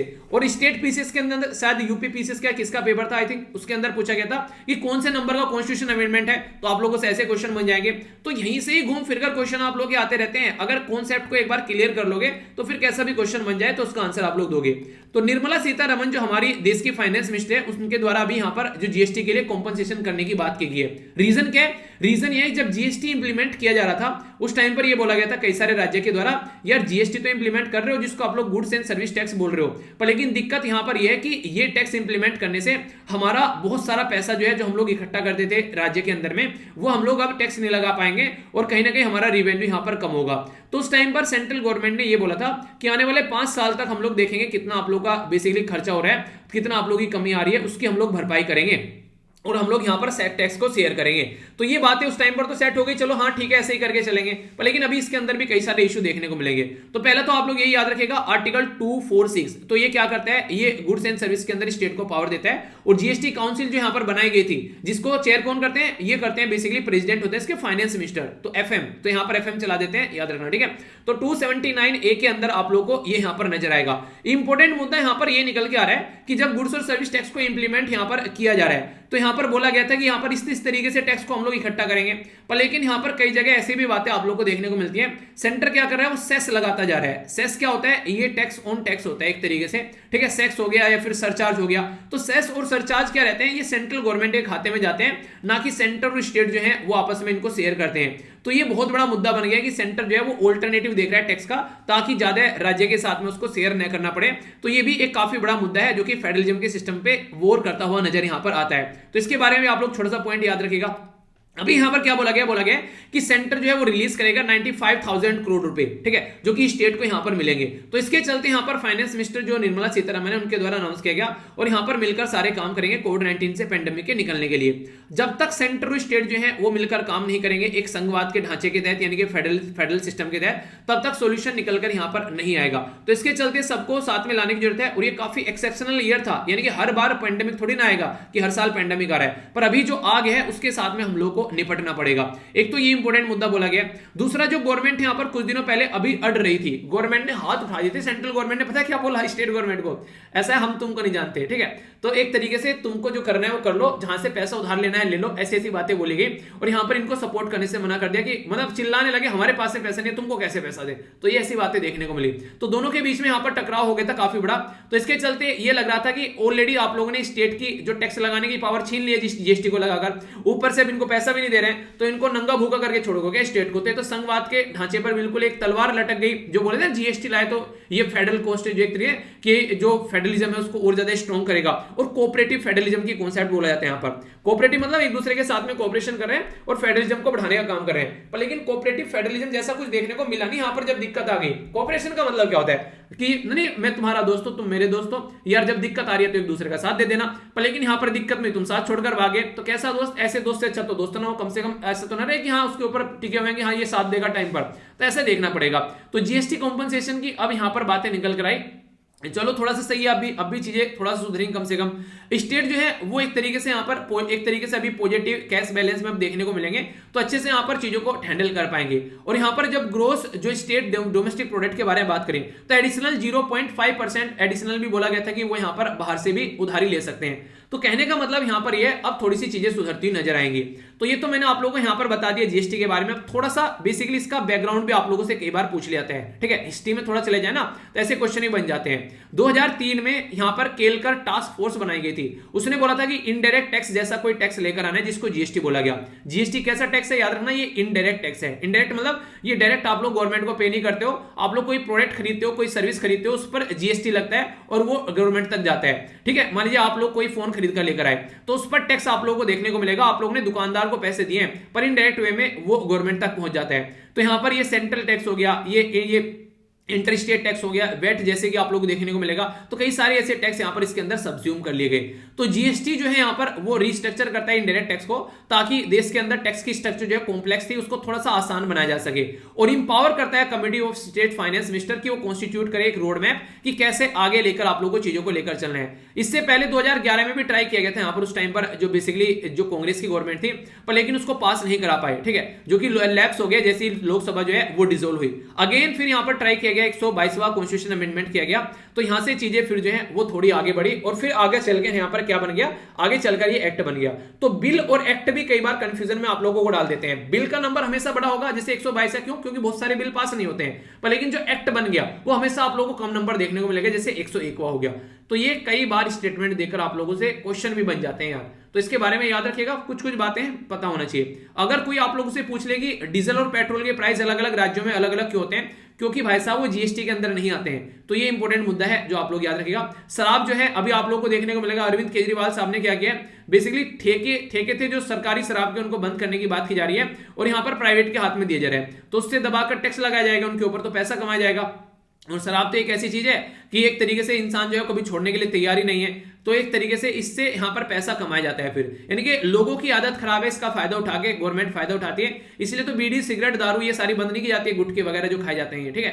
तो एक कंडीशन है, इंसानों की जो गंदी आदतों का फायदा उठाया जाता है गवर्नमेंट के द्वारा भी, आप लोग ऐसा देख सकते हैं, ठीक है। तो ये था बेसिक मुद्दा, आई होप कि आप लोग के माइंड में क्लैरिटी आई होगी। अब यहां पर जो एक और मुद्दा है, मैंने बोला था ना अभी यहां पर स्टेट के बारे में अगर बात करते हैं तो यहां पर ये वाला, तो कई बार क्या होता है आप लोगों से फेडरल सिस्टम के तहत यहां पर बातें पूछ ली जाती हैं। अभी हुआ क्या, तेलंगाना के अंदर एक मुद्दा निकल कर आया। मुद्दा क्या था तेलंगाना के अंदर? मुद्दा ये था कि यहां पर तेलंगाना में जो गवर्नमेंट है और यहां पर अपोजिशन जो बीजेपी है, और बीजेपी के द्वारा बोला गया कि आप लोग क्या करो, पेडी की फसल लगाओ, यानी कि चावल की फसल लगाओ, तो दबाकर इनको बोला गया। पर लेकिन जब इन्होंने पेडी की फसल लगा ली तो फिर इनको जो सेंट्रल गवर्नमेंट की जो प्रोक्योरमेंट अथॉरिटी होती है, ठीक है, तो उसके द्वारा जो यहां पर इनके द्वारा जो ये पेडी की फसल लगाएगी उसको प्रोक्योर नहीं किया गया। तो जो प्रेजेंट गवर्नमेंट है उसने बोला कि पहले बोलकर आप लोगों ने, यानी कि तेलंगाना जो यहां पर राष्ट्रीय समिति है उसने बेसिकली यहां पर आरोप लगाया बीजेपी के ऊपर कि आप लोग ये क्या कर रहे हैं, ठीक है। आप लोगों ने पहले तो बोला यहां पर ये ऐसे फसल लगा लो और अब आप लोगों का फूड कॉर्पोरेशन जो है वो यहां से फसल खरीद नहीं रहा है, तो ये तो मुद्दा हो गया फालतू का, जिसके बारे में आप लोगों से कोई पूछेगा नहीं। अब इंपॉर्टेंट मुद्दा जो एग्जाम में क्वेश्चन बन जाते हैं, एक तो सबसे बड़ी बात यहां पर यह कि फेडरलिज्म का सिस्टम, स्टेट और सेंटर को मिलकर काम करना चाहिए। और यहां पर जब भी कोई प्रोक्योरमेंट की बातें करते हैं तो इसके बारे में अगर कोई पूछ ले आप लोगों से तो इसके बारे में कुछ बातें करूंगा। सबसे पहले तो यहां पर रबी के बारे में बात की जा रही है और यहां पर 3 फसल सीजन होते हैं हमारे, रबी, खरीफ और जायद। जो रबी सीजन होते हैं यहां पर, ये अभी आप लोग कहां पर बैठे हैं, आप लोग बैठे हैं बेसिकली नवंबर के अंदर में, तो अभी बुआई का सीजन चल रहा है यहां पर, यानी कि अभी यहां पर अक्टूबर और दिसंबर में ये रबी फसल जो है वो बोई जाती है और फिर अप्रैल और जून में काटी जाती है। यही वो टाइम होता है जब अगर नॉर्थ इंडिया में बात करें आप लोग तो गेहूं की खेती की जाती है, ठीक है, फिर अप्रैल मई जून ये टाइम पीरियड गर्मियों वाला उसमें काटी जाती है, तो ये एरिया में काफी बड़ा इंपैक्ट यहां पर डालती है। तो इसी तरीके से आप लोग को देखने को मिलेगा। तो मुद्दा यहां पर यह कि अगर आप लोग गवर्नमेंट जो है वो क्या करती है, गवर्नमेंट अगर यहां पर सपोर्ट प्रोवाइड करा रही है कि हाँ ये आप लोग खेती लगा लो, इसको हम लोग खरीद लेंगे किसानों से, तो किसान उसको उगा लेगा, फिर पता चला गवर्नमेंट ने खरीदने से मना कर दिया तो किसानों को काफी ज्यादा दिक्कत यहां पर देखने को मिल जाती है। तो इस मुद्दे के ऊपर कई बार यहां पर बात की जाती है कि ये गलत बात है, इस तरीके से आप लोग को लेकर नहीं चलना चाहिए, ठीक है। अगर आप लोग यहां पर 7वें शेड्यूल के अंदर जाओगे तो 7वें शेड्यूल के अंदर 3 लिस्ट हैं, एक को बोलते हैं सेंट्रल लिस्ट, दूसरे को स्टेट लिस्ट और तीसरे को कॉन्करेंट लिस्ट। अब यहां पर थोड़ा सा डिफरेंट तरीके से मैं आप लोगों से बात करूंगा क्योंकि यहां पर ऐसे भी क्वेश्चन पूछा गया है। ओरिजिनली अगर आप लोग जाकर देखेंगे तो यहां पर आप लोगों को देखने को मिलेगा कुछ अलग फंडा था और आज के डेट में आप लोग कुछ अलग फंडा यहां पर देखने को मिलेगा। मतलब क्या था, मतलब ओरिजिनली अगर बात करें पहले तो एक आर्टिकल याद रखेगा कि 7वां शेड्यूल कौन से आर्टिकल से रिलेटेड है, तो 246, तो 246 यहां पर बताया ना मैंने अभी आपको, अभी थोड़ा सा आप लोगों को कंफ्यूजन नहीं होना चाहिए, एक मिनट देखिए, मैंने अभी आप लोगों से जीएसटी डिस्कस किया ना, जीएसटी के अंदर मैंने आप लोगों से 246 आर्टिकल डिस्कस किया, ठीक है, ये देखिए आप लोग, ठीक है, तो 246 यहां पर डिस्कस किया, तो इसी के अंदर ये अमेंडमेंट किया गया यहां पर कि स्टेट जो है उसके पास में पावर दे रखी है टैक्स लगाने के यहां पर एक तरीके से गुड्स और सर्विस के अंदर में। तो 246 के अंदर क्यों पावर यहां पर दे रखी है, तो पावर इसलिए दे रखी है क्योंकि यहां पर अगर आप लोग बात करेंगे कि कुछ ऐसे सब्जेक्ट हैं जो स्टेट लिस्ट के अंदर में आते हैं, ठीक है, तो ये 246 के तहत यहां पर पावर मिलती है। तो ये क्वेश्चन बहुत ज्यादा एवरग्रीन टाइप का क्वेश्चन कई बार पूछा जाता है कि 7th शेड्यूल के अंदर सॉरी जो यहां पर डिवाइड किया था तो कैसे डिवाइड किया था, तो ओरिजिनली यहां पर यूनियन के अंदर 97 सब्जेक्ट थे, स्टेट के अंदर 66 और यहां पर जो कॉन्करेंट के अंदर थे 47। आज की डेट में यहां पर 52 हो गए, ठीक है, और यहां पर आप लोगों को देखने को मिलेगा ये कितने रह गए, ये रह गए बेसिकली 61, यानी कि 5 निकाल के स्टेट में से कॉन्करेंट लिस्ट में पहुंचा दिए, जिनमें एजुकेशन भी एक था। एजुकेशन कहां पर थे, 42nd कॉन्स्टिट्यूशन अमेंडमेंट के द्वारा यहां से निकालकर यहां पर पहुंचा दिया कि एजुकेशन जो होना चाहिए उसमें सेंट्रल और स्टेट दोनों को मिलकर काम करना चाहिए, इसीलिए नेशनल एजुकेशन पॉलिसी अभी लेकर आई गई सेंट्रल गवर्नमेंट के द्वारा, वरना central government national education policy ला नहीं सकती थी अगर ये स्टेट गवर्नमेंट के अंदर सब्जेक्ट रहता, ठीक है, तो ये चेंज है। इसीलिए अभी रिसेंटली बोला जा रहा है कि एग्रीकल्चर को भी लेकर आओ आप लोग कॉन्करेंट लिस्ट में, ताकि सेंट्रल स्टेट मिलकर लॉ बना सके। तो ये भी काफी लंबे समय से यहां पर मुद्दा चला हुआ है, तो बहुत सारे ऐसे मुद्दे अभी आप लोग को देखने को मिल रहे हैं। तो यहां पर ये जो सब्जेक्ट है इसके अंदर एग्रीकल्चर के बारे में आप लोग याद रखिएगा कि एग्रीकल्चर जो है वो आज की डेट में कहां पर आता है, वो स्टेट लिस्ट के अंदर में यहां पर आता है। तो इसके चलते यहां पर कई बार झड़प भी देखने को मिलती है। जो अभी रिसेंटली जो हमारी कंट्री में जो अभी फार्मर प्रोटेस्ट कर रहे थे, तो उसी के चलते प्रोटेस्ट कर रहे थे कि यहां पर थोड़ा सा अलग तरीके से उसको प्रेजेंट किया गया बिल को, उसको यहां पर किस में ले गए, कॉन्करेंट लिस्ट में लेकर चले गए। जब यानी एक स्टेट से दूसरे स्टेट के बीच में अगर कुछ खरीदा बेचा जाता है तो उस तरीके से बिल को प्रेजेंट किया गया। ये बिल्कुल ऐसे जैसे आधार बिल हमारे देश में लाया गया था, तो नॉर्मल बिल लेकर आना था पर लेकिन उसको मनी बिल बना दिया। और मनी बिल बनाते क्या होता है, राज्यसभा की पावर खत्म हो जाती है और फिर लोकसभा के हाथ में पावर आ जाती है ओनली, क्योंकि लोकसभा उसको पास करेगा, राज्यसभा उसको क्या कर सकता है, जल्द से जल्द 14 दिनों के लिए रोक लेगा, उससे फालतू कुछ नहीं करेगा। तो इसके चलते पूरी पावर आ गई लोकसभा के हाथ में, ठीक है। मनी बिल कौन से आर्टिकल से रिलेटेड है आप लोग को ये बताना है, क्वेश्चन बहुत बार पूछा जा चुका है। एक और क्वेश्चन बनता है कि मनी बिल को ये कौन फाइनल अथॉरिटी है कि मनी बिल होगा ये डिसाइड करने वाली। तो ये कई सारे ऐसे क्वेश्चन टाइम टू टाइम आप लोगों से पूछे जाते हैं। तो इसलिए मैंने 7वां शेड्यूल आप लोगों को यहां पर बताया। आज के डेट में इसके अंदर आप लोगों को जो सब्जेक्ट देखने को मिलेंगे, ठीक है, तो उसके बारे में आप लोग याद रखिएगा। तो यूनियन लिस्ट के अंदर 100 सब्जेक्ट बेसिकली थे यहाँ पर, ठीक है, तो आप लोगों को देखने को मिल रहे हैं यहाँ पर। स्टेट लिस्ट के अंदर यहाँ पर आज के डेट में आप लोगों को देखने को मिले 61 और यहाँ पर आप लोगों को देखने को मिल रही है, ठीक है। तो ये कुछ बेसिक चीजें हैं जो मुझे लगा आप लोगों से बातें करनी चाहिए। तो कोई कंफ्यूजन अब आप लोगों को इसको लेकर नहीं होना चाहिए, और फिर भी लगता है कोई कंफ्यूजन तो पॉलिटिकल लेक्चर में जाना, बहुत डिटेल में ये सारी चीजें मैंने आप लोगों को पढ़ा रखी है, ठीक है। आइए अब आगे चलते हैं। ये दोस्ती हम नहीं तोड़ेंगे दम मगर तेरा साथ ना छोड़ेंगे।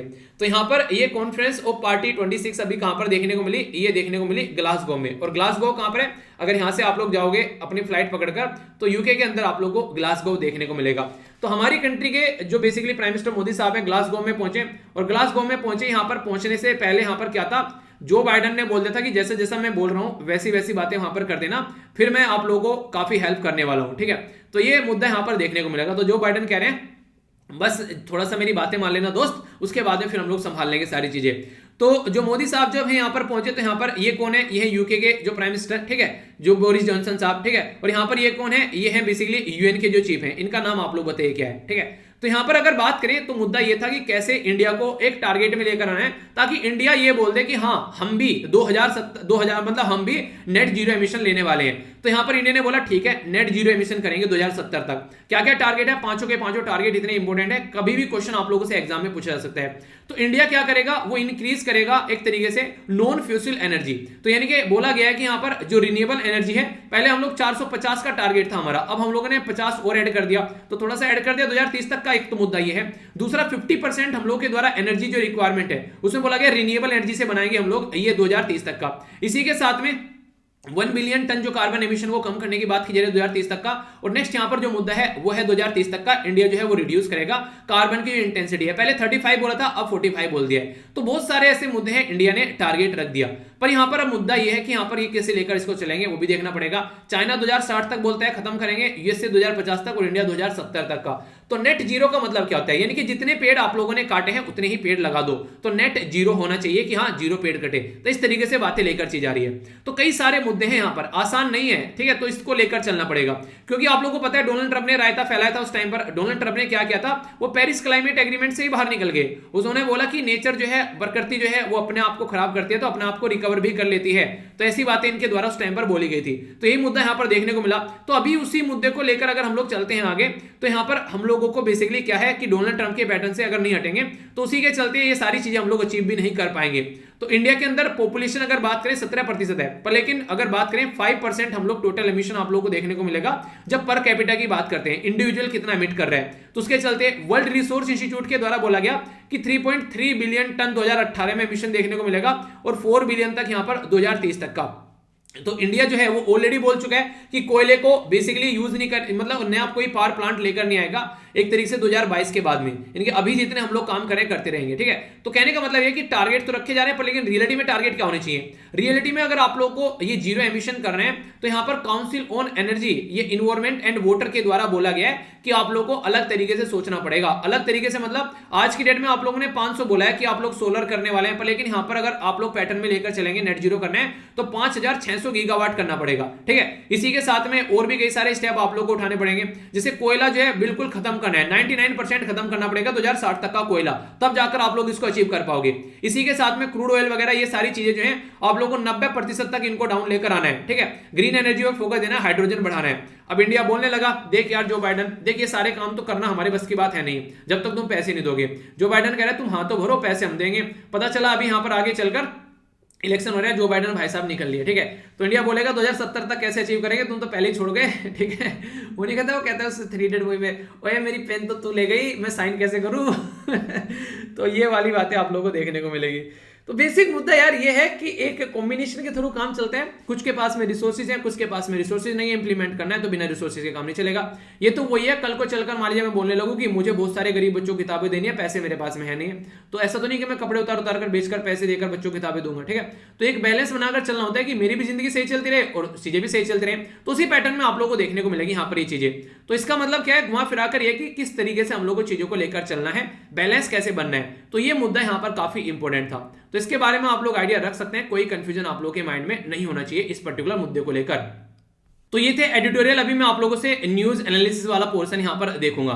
उससे पहले एक छोटा सा एक पर्टिकुलर एक छोटी सी इंफॉर्मेशन थी यहां पर। देखिए इनके द्वारा बोला गया, ये नीतीश कुमार है, यानी कि बिहार के चीफ मिनिस्टर भी लेक्चर देख रहे हैं, ठीक है। देखिए आप लोग कितनी बड़ी बात है, चीफ मिनिस्टर नहीं है मतलब स्टूडेंट है, आप लोग बोल सकते हैं कि बिहार के चीफ मिनिस्टर भी एसएलवी फैमिली का मेंबर है, ठीक है। तो यहाँ पर इनके द्वारा बोला गया कि सर बिहार के अंदर जो विधान परिषद की जो सीट है वो 75 है, ठीक है। 7 वो सीट जो है वो बोला गया 75 है, ना कि 58। तो यहाँ पर ये पुराना मुद्दा कुछ दे रखा है यहाँ पर ये, ठीक है। तो ऐसा नहीं है कि आप लोग देखो, मेरा मुद्दा ये था कि आप लोग ये बताना लेजिस्लेटिव काउंसिल कहां पर है। अब आप लोग अपने राज्य के अंदर देख लीजिए किस राज्य के अंदर मतलब किस कितनी सीटें हैं, कि बिहार के अंदर इतनी है, उत्तर प्रदेश के अंदर इतनी है, ठीक है। तो उनको आप लोग चेक कर ले कीजिए, ठीक है। तो कई बार है ना कि एक तरीके से लेजिस्लेटिव काउंसिल जो होती है वो ऐसे कई बार उसको हटा भी देते हैं, वो कोई फिक्स नहीं है, ठीक है। तो लेजिस्लेटिव काउंसिल में आप लोग को ऐसा देखने को मिलेगा, पहले 7 हुआ करती थी, फिर यहाँ पर घट गई, फिर यहाँ पर एक और राज्य टूट गया तो फिर से बढ़ गई। तो ये सारी चलते रहते हैं ऐसी चीजें, ठीक है। तो फैक्चुअल इन्फॉर्मेशन इनको आप लोग नोट डाउन कर ले लीजिए, देख ले लीजिए। बाकी मेरा मुद्दा था कि कौन कौन से राज्य के अंदर ये बताना है, ठीक है। तो इसके बारे में आप लोग आइडिया रखेगा। तो सबसे पहले जो मैंने ये आर्टिकल आप लोगों से डिस्कस किया है, तो इसके बारे में आप लोगों को पूरा पता होना चाहिए। ऐसी ऐसी चीजें कई बार क्वेश्चन आप लोगों से बन जाते हैं, ठीक है। तो अभी न्यूज एनालिसिस कर लेते हैं, फिर एक ओवरव्यू दे दूंगा आप लोगों को क्या क्या हम लोगों ने डिस्कस किया, ताकि लंबे समय तक आप लोग चीजों को याद रख पाओ। ओके, आगे चलते हैं न्यूज एनालिसिस में। यहाँ पर काफी इंपॉर्टेंट पॉइंट है कई सारे। सबसे पहले तो मोदी जी के द्वारा ये बोला है कि जो बैंकर्स हैं, यानी कि जो एक तरीके से बैंक हैं आज के दिन में, वो लोगों को अगर लोन प्रोवाइड कराते हैं प्रॉपर वे में, तो लोग आगे चलकर अपना बिजनेस अपना व्यापार स्टार्ट कर पाएंगे।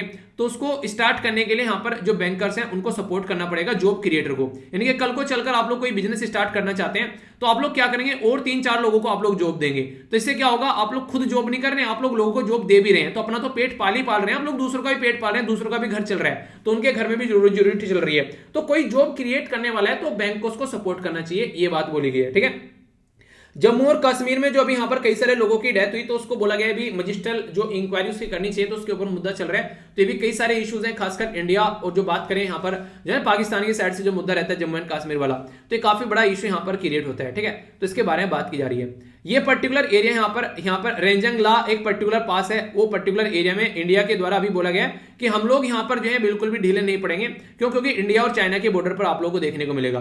तो ये यहाँ पर एक मेमो यहाँ पर देखने को मिला है रेंजंग ला पर्टिकुलर एरिया, तो इसके बारे में याद रखिएगा। तो हमारे जो राजनाथ सिंह जी हैं अभी यहीं पर आप लोगों को देखने को मिलेंगे, ठीक है। तो ये मेमोरियल वॉर मेमोरियल यहाँ पर जो है उसको रिवैम्प किया गया है, ओके।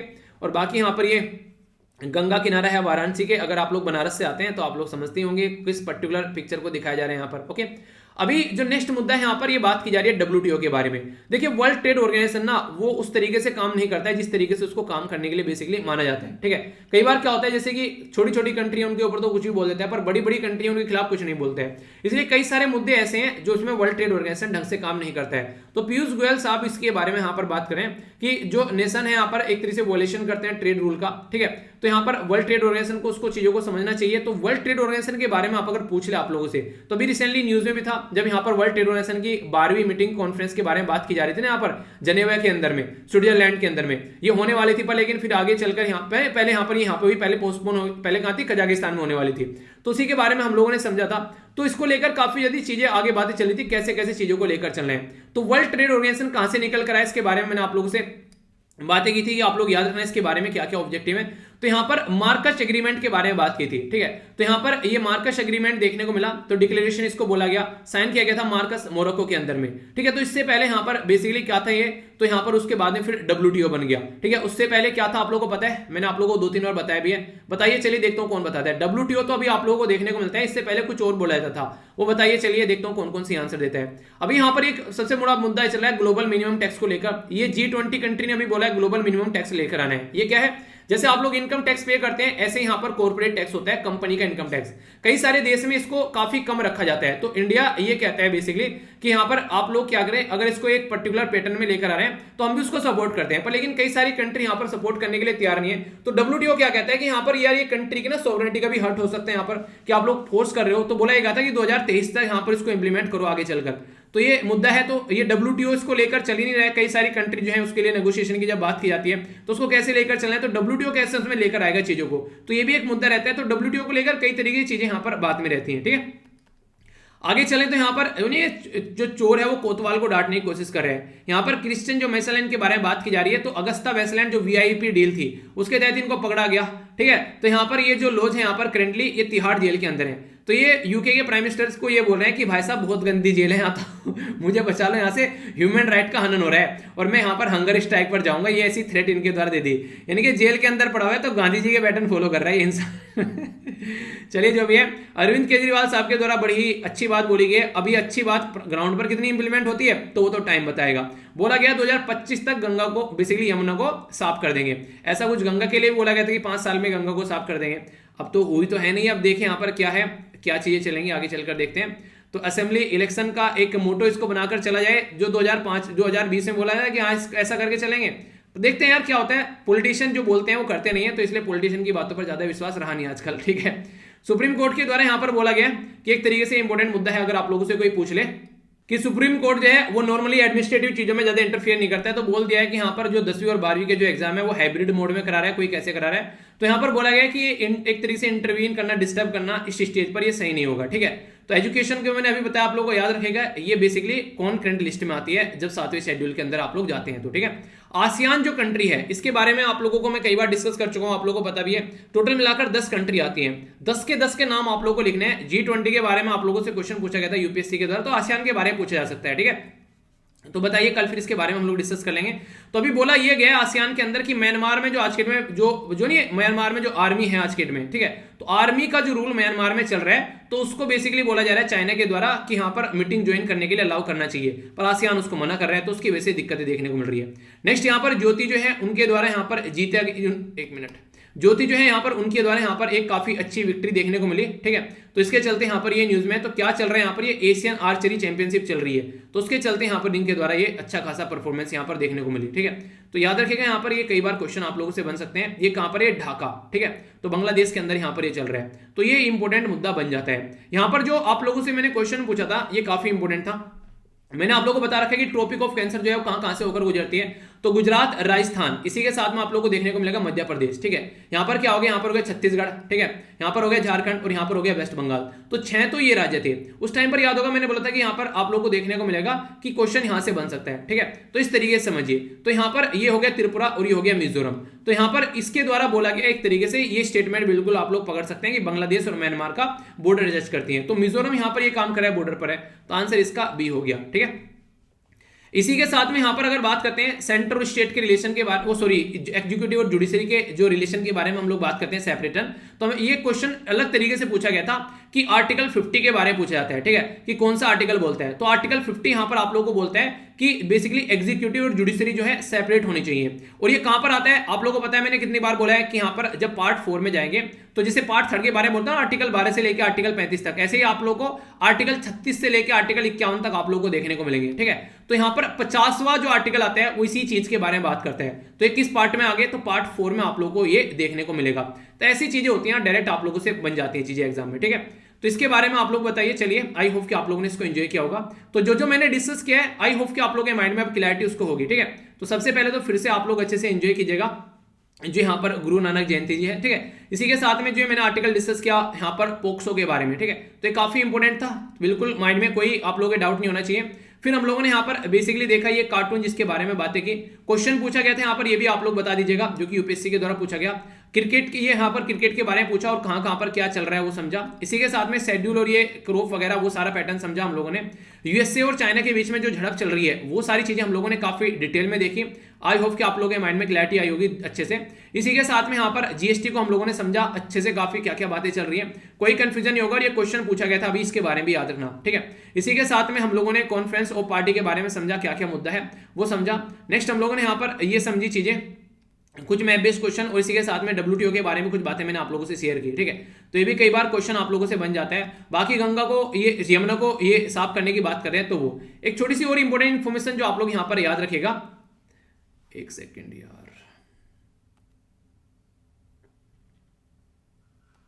कि पीडीएफ आप लोगों को सारी यहां पर इकट्ठी मिल जाती है। और यहां पर एक वीडियो मैंने शेयर की थी। ठीक है, ये बेसिकली आप लोग जरूर देखेगा, आप लोगों को मतलब एक देखेगा वीडियो, आप लोगों को अच्छी लगेगी। अच्छी क्या लगेगी, मतलब आप लोगों को देश के लिए जो भावना है वो आप लोगों की निकल कर आएगी। मतलब मुझे ये वीडियो देखकर मुझे काफी इमोशनल हो गया था, मैं तो टेलीग्राम पर शेयर की थी, तो इसको आप लोग देखेगा अगर टाइम मिले तो आज के लेक्चर में बस इतना ही रखते हैं, यहीं पर आज का लेक्चर समाप्त करते हैं। मैं आशा करता हूं आप लोगों ने इसको अच्छे से एंजॉय किया होगा। तो नेक्स्ट लेक्चर मिलता हूं, अगर वीडियो अच्छी लगती है तो आप लोग इसको लाइक कर सकते हैं, और अच्छी नहीं लगती है तो आप लोग डिसलाइक कर सकते हैं। पीडीएफ जाकर टेलीग्राम से डाउनलोड कर लेना। तो नेक्स्ट लेक्चर में मिलता हूं, तब तक अपना ध्यान रखिए। बड़ों को नमस्ते, छोटों को प्यार, छोटी सी लाइफ एंजॉय करा। मिलता हूं नेक्स्ट लेक्चर में, तब तक के लिए जय हिंद।